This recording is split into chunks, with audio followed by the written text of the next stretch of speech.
If I can't keep my head held high enough, I'll just speak love and watch the smiles come, bring my spirits up.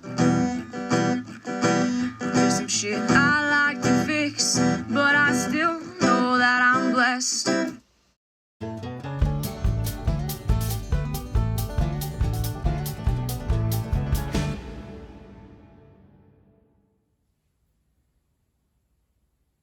Hi guys, happy holidays.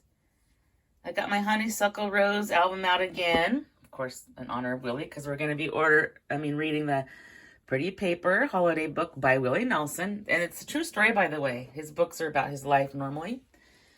I also got my country Christmas album out. And on the road again. They're also doing something interesting today in my area. The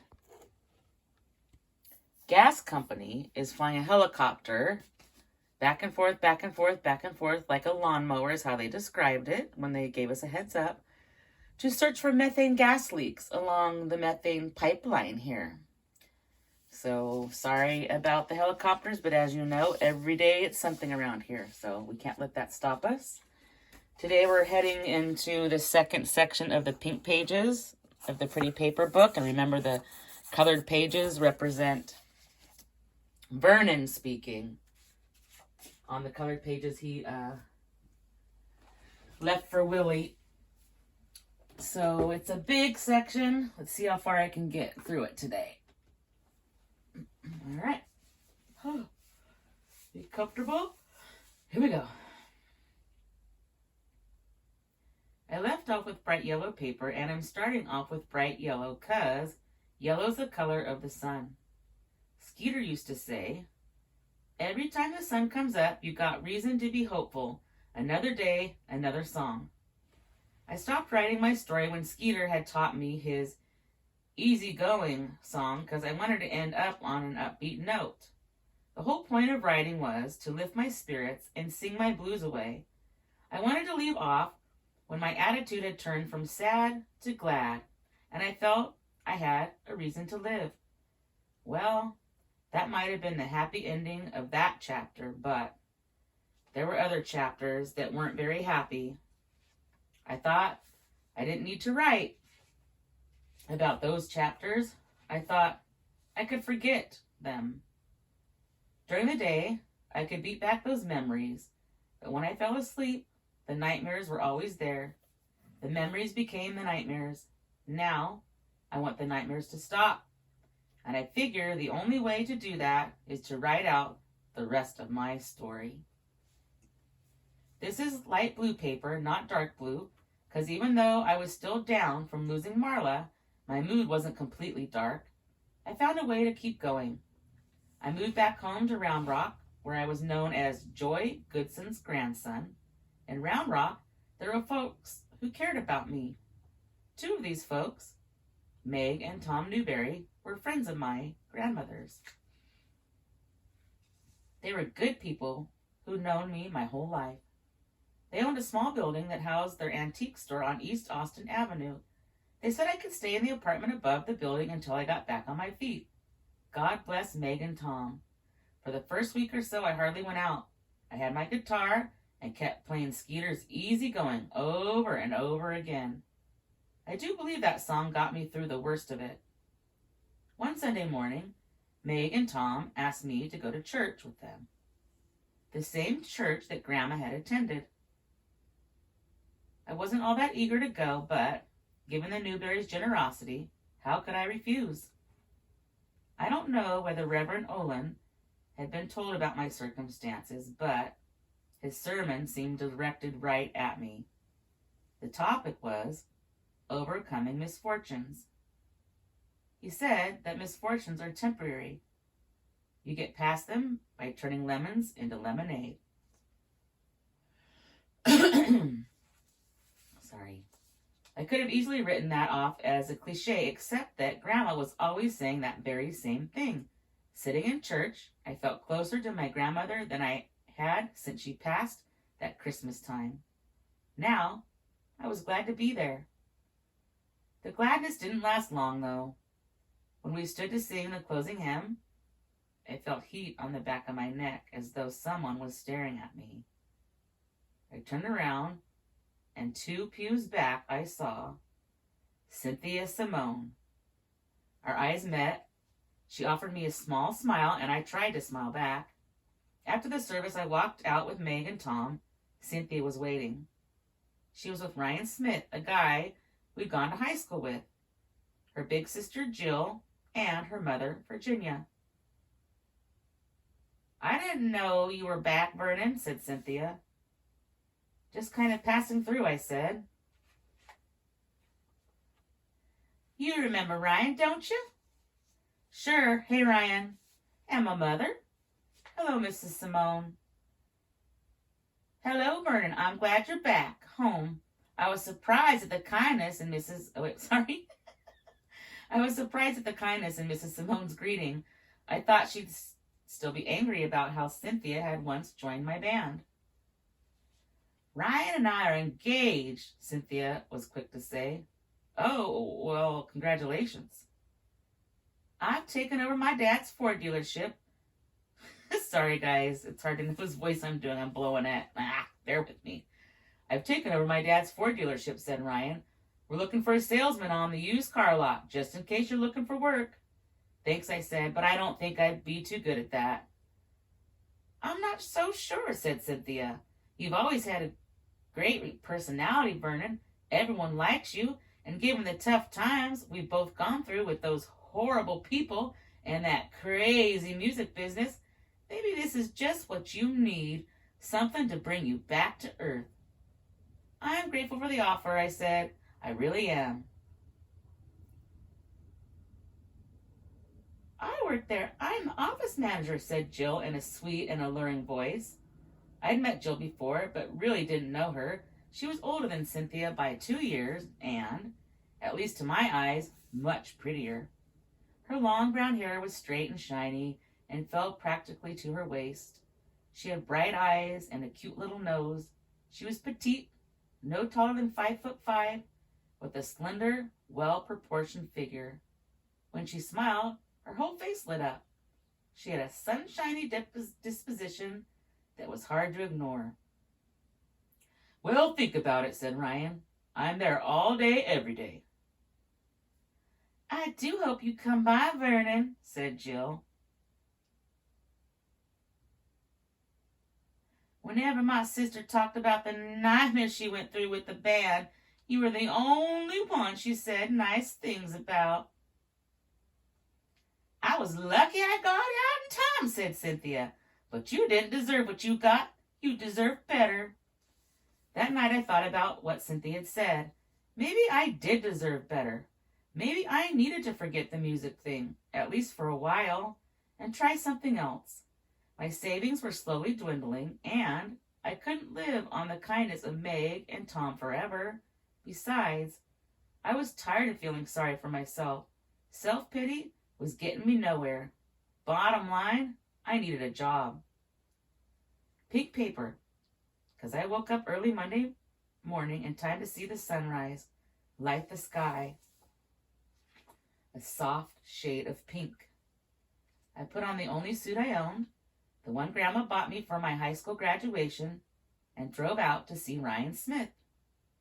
Smith's Round Rock Ford dealership was a big operation. New cars were sold in the main showroom, flanked by a big service center on one side and a 2-acre used car lot on the other. I found Ryan sitting in his office in the showroom. Hey, Vernon, he said. Glad to see you, buddy. You didn't have to dress up in the suit. Well, figured I'm applying for a job. Hell, man, you got the job. Our used car salesman showed up drunk and we fired him. You're right on time. You're going to have to show me the ropes. Selling is easy. The key is sincerity, and I sincerely gotta tell you, man, how much I hate that prick Willard. I hated him back in high school. I hated him when he pulled the wool over Cynthia's eyes, and I hated him for what he did to you. That's why I'm happy to help you out. Any enemy of Willard's is a friend of mine. That's funny. Gaining Ryan's goodwill just because I'd been screwed over by Willard felt strange, but was I to argue? I hardly had any qualifications and was lucky to be offered a job. Ryan spent that first morning with me on the lot going over the inventory of used cars and trucks. He pointed out which vehicles represented the biggest profits and how all the prices were marked 25% higher than he'd be willing to take. That leaves lots of room for you to negotiate, he said. I'm sure you're a good negotiator. Actually, I wasn't. When my first customer showed interest in a used pickup priced at $400, but then hesitated, I immediately blurted out, you can have it for $320. All I got is $200. Oh, that's what the guy said. All I got is $200. Let me see if my boss will take that. Ryan wasn't thrilled. That's 50% off, not 25. I know, I said, but that's all he's got. He can pay more. Customers can always pay more. Tell him $300. I told him, and he walked. By the end of the day, I'd fumbled 2 other negotiations. I was leaving the lot just when Jill was leaving the showroom. You look down, she said. I struck out, I admitted. This was your first day. First days don't count. You're just getting used to it. Not sure I ever will. You hungry? Her question took me by surprise. Well, I take that as a yes. I'm cooking dinner for my kid, and I always cook too much. I didn't know you had a kid. Didn't know you were married. I'm not. Truth is, we don't really know anything about each other, do we? You know Marla. Oh, no. Marla's a bitch. Anyone could have told you that, but you look for the good in people. You're a trusting soul, and that can be a problem. So, how about it? Do you trust my cooking or not? I had to say that I did. Purple paper, because purple reminds me of pain. Jill's interest in me, kind as it was, had me thinking of the last woman who was supposedly interested in me. The woman who was still officially my wife. I went back to my place above the Newberry store to shower and change. I was beat. The tension and frustration of the day had gotten to me. I really didn't want to go over to Jill's. Accepting her invitation had been a mistake. I wasn't ready to spend time with the woman. Jill said I was a trusting person. Well, maybe, but when it came to females, my trust had been smashed to pieces. Jill was pretty. Hell, she was beautiful. But the way she came on so strong reminded me of Marla. Going there was a bad idea. I decided to call her and tell her that. But looking at the slip of paper she'd given me, I saw an address, but no phone number. I'd have to tell her in person. I put on Levi's, a t-shirt, and sneakers, and drove over. She lived in a tiny wooden house on a lonely farm road, only a few miles from where I'd grown up at Grandma's.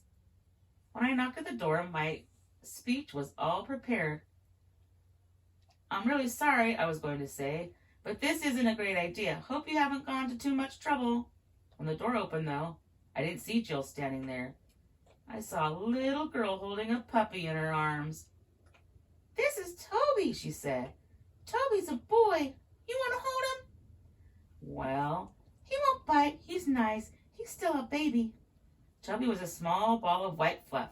I held him up to my face. As I looked into his dark eyes, he licked my nose. He's kissing you, said the little girl. That's how puppies kiss. Vicky, shouted Jill from somewhere inside the house. Did you invite Vernon in? Toby kissed him. Toby likes him. Everybody likes Vernon. Have you introduced yourself? I'm Vicky. Nice to meet you, Vicky, I said. Mama's in the kitchen. She's making chili rice. She only makes chili rice on special nights. I can sure smell the chili, I said. The aroma was overwhelming. Naturally, it brought back memories of Grandma. I actually got this recipe from your grandmother, said Jill, who was standing over the stove and stirring the pot. She was wearing black jeans and a thin black sweater that showed off her figure. I knew she'd won first prize at the county fair. Her chili rice is legendary around here, so one day I asked her if she'd share her secret. She not only shared it, she came over and took me through the process, step by step. Hope it measures up. Sorry, that was Jill talking. I didn't do her voice. Sorry. Wow, was all I could say. Thoughts of turning around and leaving had vanished. Do you want to play with me and Toby in the yard? Said Vicky. Sure, I said. You go ahead, I'll be right there. Vicky ran outside with Toby scampering behind. Vicky's 6 going on 16, said Jill. She stopped watching the Mickey Mouse Club on TV because she said it was too silly. Now she watches Father Knows Best and keeps asking where's her father. Sounds like a reasonable question, I said. He was not a reasonable man. That's why I never married him. And that's why, when he learned I was pregnant, he ran off and joined the Navy. Haven't heard from him since. You had been young when Vicky was born. Too young, still a teenager. Well, you have Vicky, I said, and she's a little sweetheart. Vicky makes it all worthwhile. Whatever bad thoughts I have about her dad, they go away when she looks up at me with that smile of hers. Mommy! Vicky ran in the house crying. Toby's run away! Vernon, can you chase after that puppy? I'm still cooking. The backyard was enclosed by a short, rickety wooden fence with holes at the bottom big enough for a puppy to slip through. He ran that way, said Vicky, pointing to one of the holes. I leaped over the fence into a wide, woody expanse. The damn dog could be anywhere. Fortunately, a full moon provided some light, but all I could do was call out the dog's name and hope for the best. On the other side of the fence, I heard Vicky crying. I started surveying the area when I heard the howl of a coyote. My heartbeat quickened. I had to get the puppy before the coyote did. I started calling out louder and louder. The more time passed, the more desperate I became. I started running, first this way, then that way. I was running in circles when I tripped over a fallen log and, flat on my face, heard a yelp inches from me. I saw the little beady eyes staring at me from behind a bush. It was Toby. Come here, boy, I said. Toby ran over to me, licked my nose, and turned over on his back for a belly rub. When I returned to the house with Toby in my arms, Vicky embraced me. Her eyes were filled with tears of joy. You're going to have to keep Toby inside until someone wires over those holes in the fence, I said. I should have done that already, said Jill. Maybe Vernon could do it, Vicky suggested. No problem, I said. Now that you've won over my daughter's heart, said Jill, let's see how my chili rice measures up to your grandmother's. It measured up. The white rice had just the right texture. The salsa, just the right kick. When Jill placed a slab of melting butter on the rice before sprinkling it with chopped onion and freshly grated cheese, I couldn't help but break into a big smile. You haven't even tasted it yet, said Jill. I took a bite. My mouth had never been happier. Oh boy, was all I said. Presume that means I got it right? You sure did. During dinner, it was Vicky who did most of the talking. She brought out her dolls and told me each of their names. She showed me the drawings she had made at school. She asked whether I'd watch her dance with her hula hoop. You bet, I said. After dinner, Vicky, said her mother. Do you like Elvis? Vicky asked. Everyone likes Elvis, I said. Good, let's listen to Elvis records. Vernon's a singer, said Jill. Wouldn't you rather hear him sing for us? Yes, Vicky exclaimed. Don't have my guitar, I said. Use mine, said Jill. Didn't know you played, I said. I'll fool with it. Don't know much except some real basic stuff like Jimmy Reed. I love Jimmy Reed, I said. I'll fetch the guitar. Maybe it was the fact that I found Toby. Maybe it was because the chili rice was so delicious. Maybe it was Vicky's sweet disposition. For whatever reason, I was in a good mood. I took Jill's acoustic guitar, and sitting down on the couch, I played Faith, the song inspired by my grandmother. Jill was next to me. Vicky was seated on the floor at my feet. I like that, said Vicky, looking up at me. Can you sing another song? Sure thing. As I sang a couple of songs, Vicky never took her eyes off me.